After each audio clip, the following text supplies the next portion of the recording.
Vestur-Skaftafellssýslu frá Vík í Mýrdal, austur í Fljótshverfi, eru heimkynni sjóbirtingsins. Á þessum slóðum elds og ís hefur hann gengið frá ómunna tíð í Jökulfljót og Bergvatnsár og staðið af sér náttúruhamfarir sem eiga sér vart hliðstæður í mannkynsögunni. Í nágrenni Kirkjubæjarklausturs er konungsríki þessa sprettharða og gráðuga sportdansara sem hefur þurft að aðlaga sig aðstæðum sem einkennst hafa af eldgosum, beljandi jökulhlaupum og landi sem er á stöðugri hreyfingu. Umhverfið við rætur Vatnajökuls er stórfenglegt og óhætt að segja hér hafi móðir náttúra búið fólki og fiskum höfðingleg setur. Hér er að finna skólabókadæmi þá ægilegu krafta sem máttavöldin ráða yfir. Þessi tilfinning er einstaklega sterk þegar gengið mosavaxi hraunið eða fram blátærum veiðiám með stökkvandi sjóbirtingum. Þá slær þeirri hugsun niður eitt augnablik að á morgun gæti öll þessi dýr verið á bak og burt. Það er því vel við hæfi áður en við hefjum ferð okkar veiðilendur eldhraunsins að minnast atburða sem áttu sér stað fyrir rúmum 200 árum. Á hvítasunnudag 8. júní 1783 hófst gos í Lakagígum á Síðumannaafrétti. Í Skaftáreldum sem stóðu fram í febrúar 1784 rann eitt mesta hraunflóð sem getur í einu gosi síðan sögur hófust.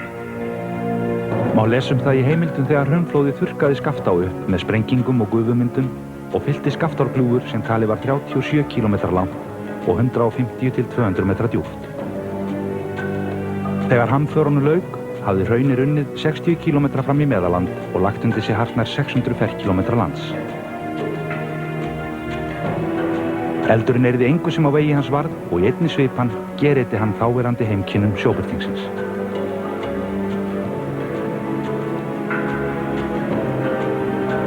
Að loknum gosi urðu til nýjir fiskvegir sem móðuræðin Skaftá sá að vatnsfæða. Kvíslar úr ánni runnu út yfir nýrunni hraunið sem sigtaði jökulefnin úr vatninu og skilaði því tandu hreinu undan hraunkantinum.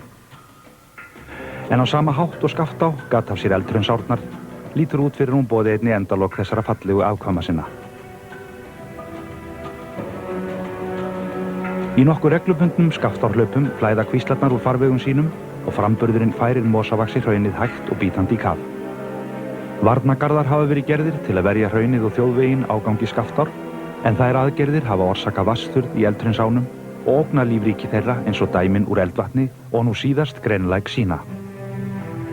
Ásakvíslunum sem sáu eldvatni fyrir stórun hluta vatns var á sínu tíma beint frá hrauninu og er ekki að efa að þar er komin ein skýringin á minnkandi veiði í ánni. Vonandi finnst varanleg lausn að þessu ófremdarástandi, lausn sem tryggir framtíð eldhraunsána og sættir öll sjónarmið. Með þetta í huga hefjum við ferð okkar konungsríki sjóbirtingsins við Kirkjubæjarklaustur.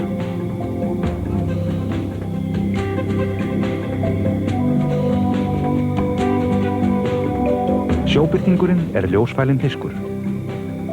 Á bjartviðrisdögum felur hann sig í hraungjótum, undir holbökkum, hverfur í sef eða leggst undir stríða strengi. Annað er upp á teningnum þegar skyggja tekur og ekki er óalgengt að sjá sjóbirtinga dansandi á sporðinum bakkan á milli það bil sem menn hætta að sjá frá sér. Þannig eru aðstæður þegar við hefjum veiðar í fallegum streng í ofanverðu eldvatni. Farið að bregða birtu og aðstæður því ákjósanlegar.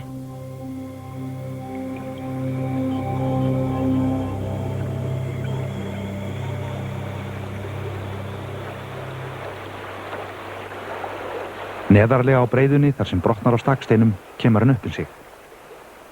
Ofurlítil ólga við fluguna ber þess vitni að áhuginn sé kviknaður. Reyndar er það nú svo að oft eru ólgur og eltingaleikir það eina sem boðið er upp á og geta slíkir dyntir tekið verulega á taugarnar. En þessi er ekki að leika sér.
Þessi skemmtilega viðureign sannar kenninguna ljósfælni sjóbirtinga skal ósagt látið. En svona stundir senda menn rakleitt í 7. heiminn. Það á kvöldum sem þessum þegar jökullinn logar og kyrrðin magnar upp hvert hljóð og hreyfingu að hörðustu veiðimenn gleyma stund og stað. Þannig var það að gestir okkar bandaríkjamennirnir Mel Krieger og Peter Anderson verði í fyrsta og eina skiptið kjaftstopp í viku veiðiferð.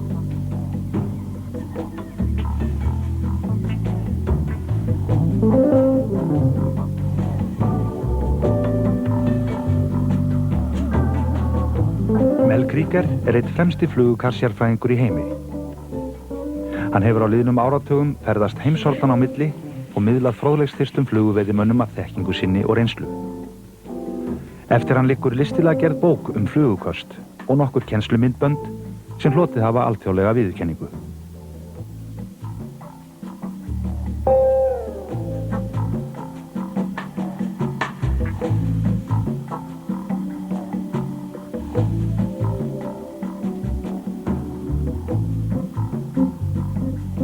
Fyrir okkur var koma Kriegers til Íslands sérstakt gleðiefni þar sem við höfðum árabil leitað í smiðju meistarans. Fly fishing is a wonderful thing. And you know the reason that there are not more people in fly fishing? The reason that people are intimidated a little bit. It's a little difficult to learn. You have to learn how to cast. And then you start learning about all of the things. You have to learn about the flies. You have to learn how to tie flies. You have to learn about the insects. You have to learn how to mend the line. And there are books written, and there's a great literature of fly fishing. And pretty soon, you become so intimidated that it's like learning physics or some very, very difficult thing. And fly fishing does offer all of those things. There are people that take up fly tying and make an art form out of it. They wouldn't dream of getting one of their beautiful flies wet. They hang them on the wall. There are people that love casting so much that they don't want to bother with their good rods in a river. They just like to cast on a lawn. And you can spend a lifetime getting better and better as a fly caster, as a fly tyer. You can study the literature of fly fishing and spend a lifetime doing that. All of those things are possible. But please understand that fly fishing is a very simple thing. And it can be enjoyed at the very, very lowest level. You can go out with a rod and a reel and a line and a couple of flies and have a wonderful time. Just a wonderful time experiencing the river and experiencing the feel of casting a fly and going one-on-one with the fish. You know, some people use fishing as an excuse to get away from their work. And that's reasonable, because in work, it's a competition. All the time, if you're working for a large company, you're worrying about other departments and how your position is, and every moment is vying against, I should say, other human beings. And the other sports are involved. You have to keep score. In golf, you have to know how many strokes that you take. In tennis, you must have somebody on the opposite side of the net to compete against. And fly fishing can be competition also. You can compete against other fly fishermen. But fly fishing offers one thing the others don't offer. You can walk the river and never put your fly in the water. You don't have to catch fish. Það var kátt á Hjalla fyrsta morguninn við Efrivík. Félagarnir vel hvíldir eftir langt og strangt ferðalag frá San Francisco og vestur Skaftafellssýsla fagnaði gestunum í sínu fínasta pússi. Veðrið dásamlegt, sólskinn, hiti og loft.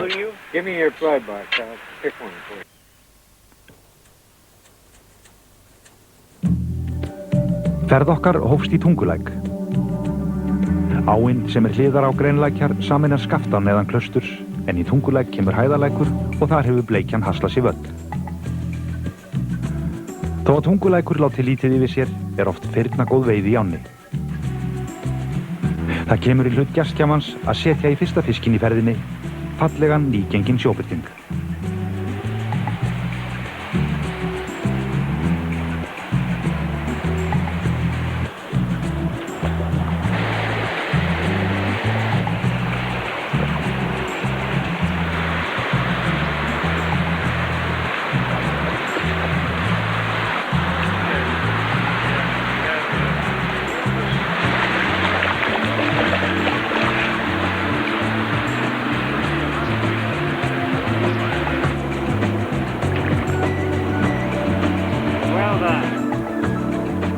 Eftir þessa upphitun á efsta veiðistað höldum við niður á Ármótum.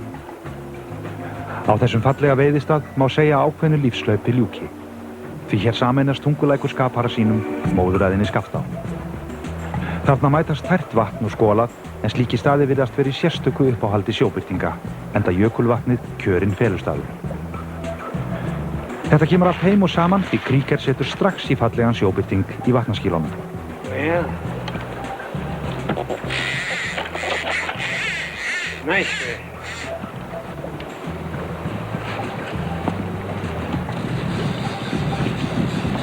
A very good fish.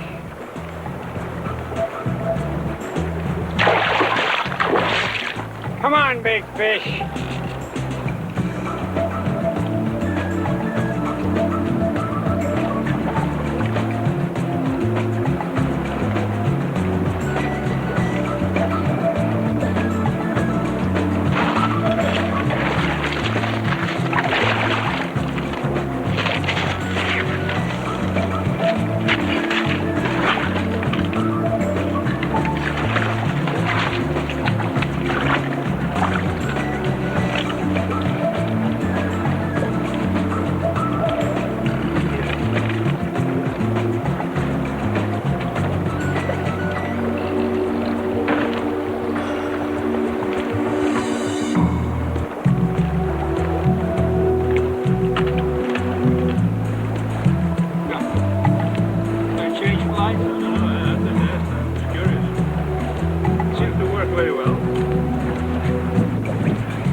Þegar komið var að ánni fyrir morguninn höfðu félagarnir haft upp efasemdir að stóri sjóbirtingar gætu leynst í þessum litla læk, sem skiljanlegt ef miðið tekið af stórfljótunum sem þeir eru vanir að veiða í.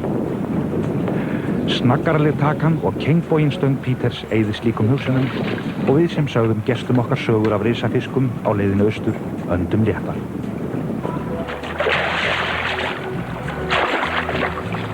It's pretty cooked, John. Honestly, you want to get him, or do you want me?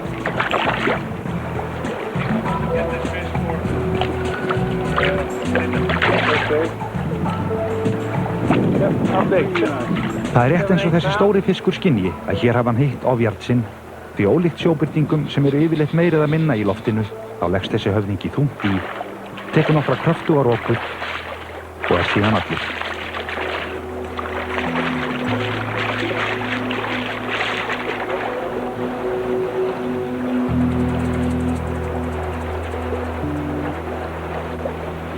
Krieger og Andersson tilheyra þeim örtvaxandi hópi veiðimanna sem nær undantekningarlaust sleppa öllum fiski.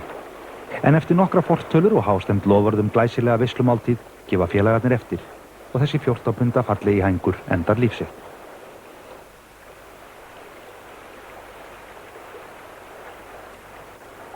Eftir þessa óskabyrjun liggur leið okkar í ofanverðan Grenlæk. Í augum félaganna sem veiða sjóbirting árvist í skóluðum stórfljótum Suður-Argentínu stendur Grenlækur örugglega undir nafni þar sem hann liðast hraunið kristaltær og nettur. Most of the time, when we go salmon fishing or sea trout fishing or steelhead fishing, those anadromous fish that go out to sea, they come back into huge rivers. And I think of those fishing in those places, long cast and big water and near the ocean.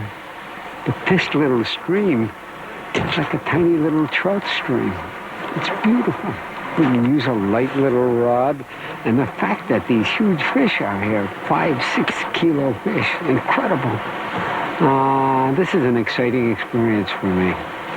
To travel through this desolate country, this country that really has nothing, and to find this little jewel of a river sitting out here in the middle of nowhere. Robert Travers said that for him fishing was solitude without loneliness. This little river epitomizes that. What a wonderful place to be.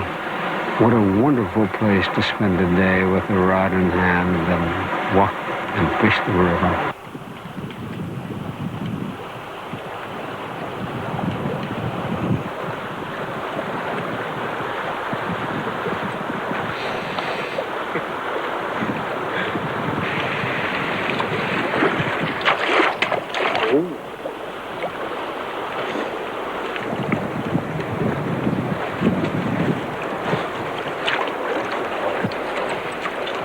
This is a 10-pounder. Huh? This is a 10-pounder. Yeah. Oh, this is a 10-pounder. No doubt. Oh.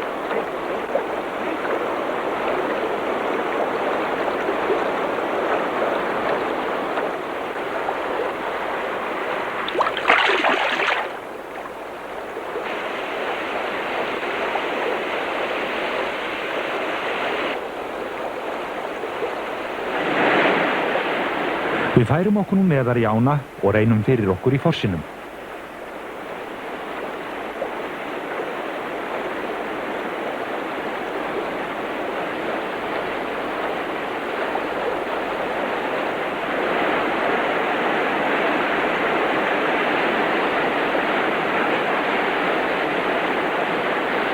Sitt sýnist hverjum veiðar á stað sem þessum, en hér safnast fiskurinn fyrir í hundraðatali áður en hann leggur í fossin. En til flugan var það komin undir yfirborðið þegar vænn fiskur tekur.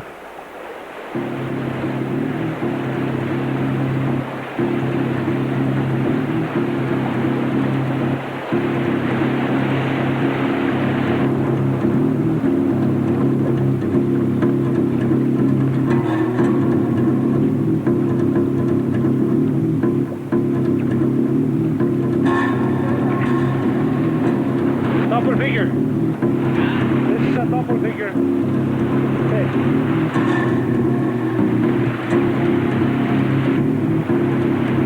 I don't think it's so big.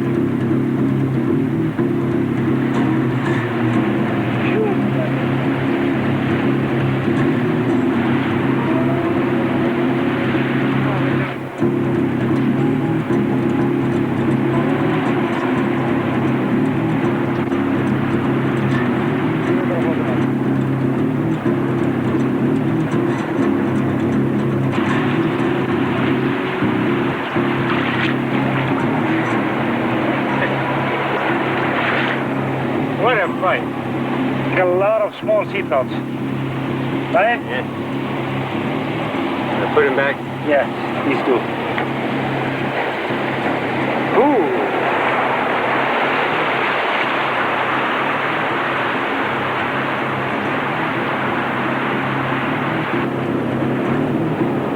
Fossilurinn verður seint kallaður flugveiðistaður, en Krieger sýnir það og sannar að alla veiðistaði má veiða með flugu. Reyndar fær hann góð ráð frá félaga sínum sem hvetur hann til dáða á sinn sérstaka hátt. Okay. I don't know if I can get that.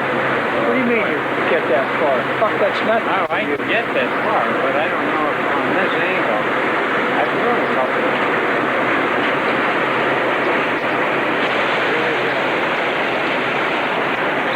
Hell, for Christ's sake! We just put him over here! Jesus Christ! You're blowing it! That's where I've got to throw it. Horse shit! You got it right here! All right. We got to do it once more. All right.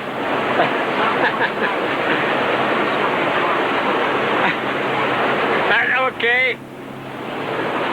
All right, here we go.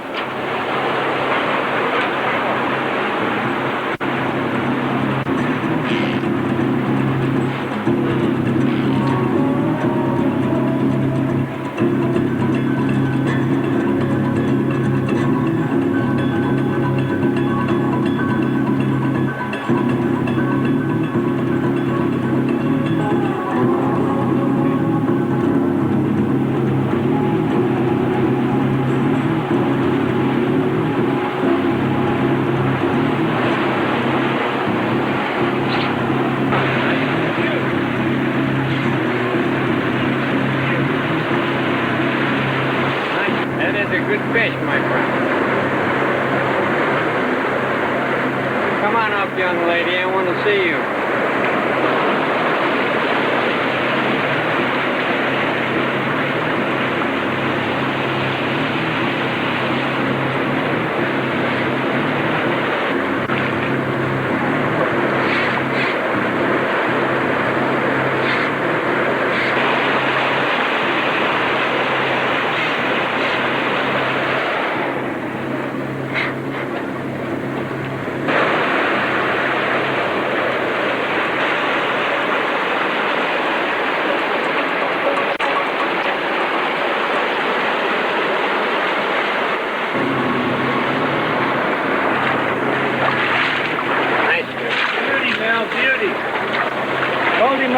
you pick this? This is a huge fish. Huh? It's a 12, 13 pounder. Very nice. It's approximately 13 pounds. Is that what you estimate? That's what I estimate. It looks Well- like 27 pounds to me. Thank you, my friend. Þessi fallegi fiskur fær líf og ljóst að þyngd hans verður alla framtíð óráðin gáta. Jóhannes taldi hann 12 pund, Krieger var á því að fiskurinn væri 27 pund og einhver talaði hval. En að öllu gamni sleftu var þetta ágætlega vætt fiskur sem hugsanlega búinn að bæta á sig nokkrum pundum og feðra nokkra sjóbirtinga. Why do we fly fish? Let me tell you a little bit why I think we fly. I think we fly fish because I think the flies are so beautiful. They're kind of a nice thing, a delicate, nice little weightless thing. I think we fly fish because it's a very sensual thing. With our hands on the line and this long limber rod, we don't have a mechanical monster in between us, crank, crank, with a 5-to-1 gear ratio on it. This is a sensual, wonderful thing where you're really connected with something wild and wonderful. And connected for a long time, frequently, when you hook a fish. Robert Travers said, you know what he said? He said, I fish because one day I may catch a mermaid.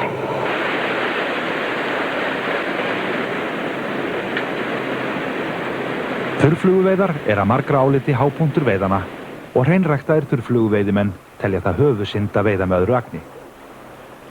Þeir hörðustu veiða með króklausum flugum og eru þá eingöngu á höttunum og eftir tökum.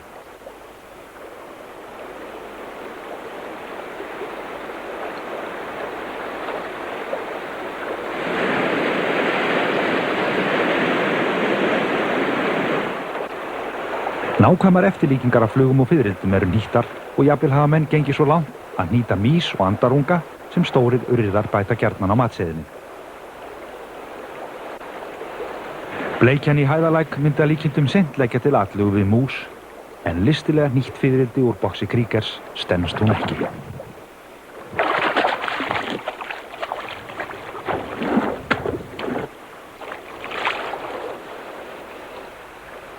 It's the most fun that you can have, standing up. Kind of nice, Let's try one out.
You know that the casting itself is so much fun.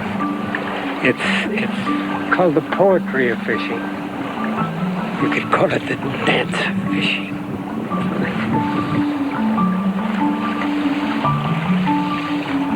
There's some people that like to cast so much they don't even care about catching a fish. They don't even want a fish to bother them. What a surprise I've had here in Iceland. I think of Iceland as the center of Atlantic salmon fishing in the world. I think of Iceland, I see a big salmon sitting in front of me. Lo and behold, I discover that you've got a wonderful sea trout fishery. Sea trout, those brown trout that go to sea. They're one of my favorite fish in the whole world. And Iceland is full of sea trout. What a discovery! You lucky people that live here. And I don't think sea trout fishing is so expensive as the sport of kings they call salmon fishing. To me, one of the finest fishing things that you can do in the world is fish for sea trout. They're wonderful fish. Vikan sem við áttum með þeim félögum var allt of fljótt að líða eins og gjarnan gerist þegar menn njóta þess að vera til. Það var sérstaklega reynsluríkt að eiga samneyti við mann sem á ósekjum á telja fremstan meðal jafningja í flugveiði íþróttinni. Mel Krieger kennar af Guðs náð og örlátur maður að eðlisfari. Vinur hans Andersson hélt því reynda fram að Krieger væri síðasti sanni ameríski kommunistinn og sem slíkan ætti að stoppa hann upp og setja á safn í fyllingu tímans.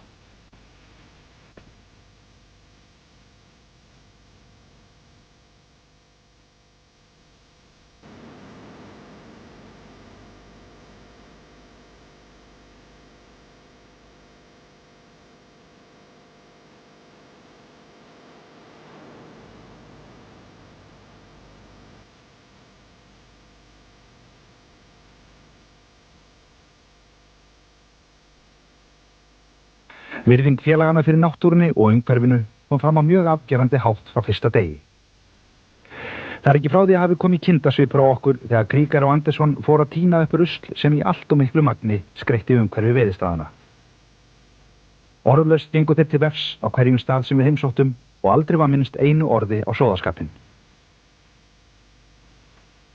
Glöggt gess augað og setningin How do you like Iceland örugglega ein algengasta setning í samskiptum okkar við erlenda gesti. Iceland has been wonderful. This small country with a small population and these unbelievably beautiful rivers. It's a beautiful place. I even love the desolation, the feeling of bigness, the huge sky, and the changing light, and the clear, clean rivers. I'm going to come back often to Iceland. It's a beautiful, wonderful place. And you people are very, very lucky. Vissulega samanburðurinn við aðrar þjóðir okkur í hag. Hversu lengi það verður mótast líklegast fyrst og fremst af virðingu hvers og eins fyrir umhverfi sínu. Það kann að vera sléttvægt að beygja sig eftir rusli sem á vegi okkar verður, en með því leggjum við eitt lítið lóð á vogarskálarnar og segjum að náttúruvernd geti aldrei orðið annað og meir en það sem við viljum að hún verði. Mosavatnsi hraun með sínum óteljandi kynjamyndum og tignarlegu jökullinn greipa sig í hugan þegar við kveðjum og höldum heim á leið.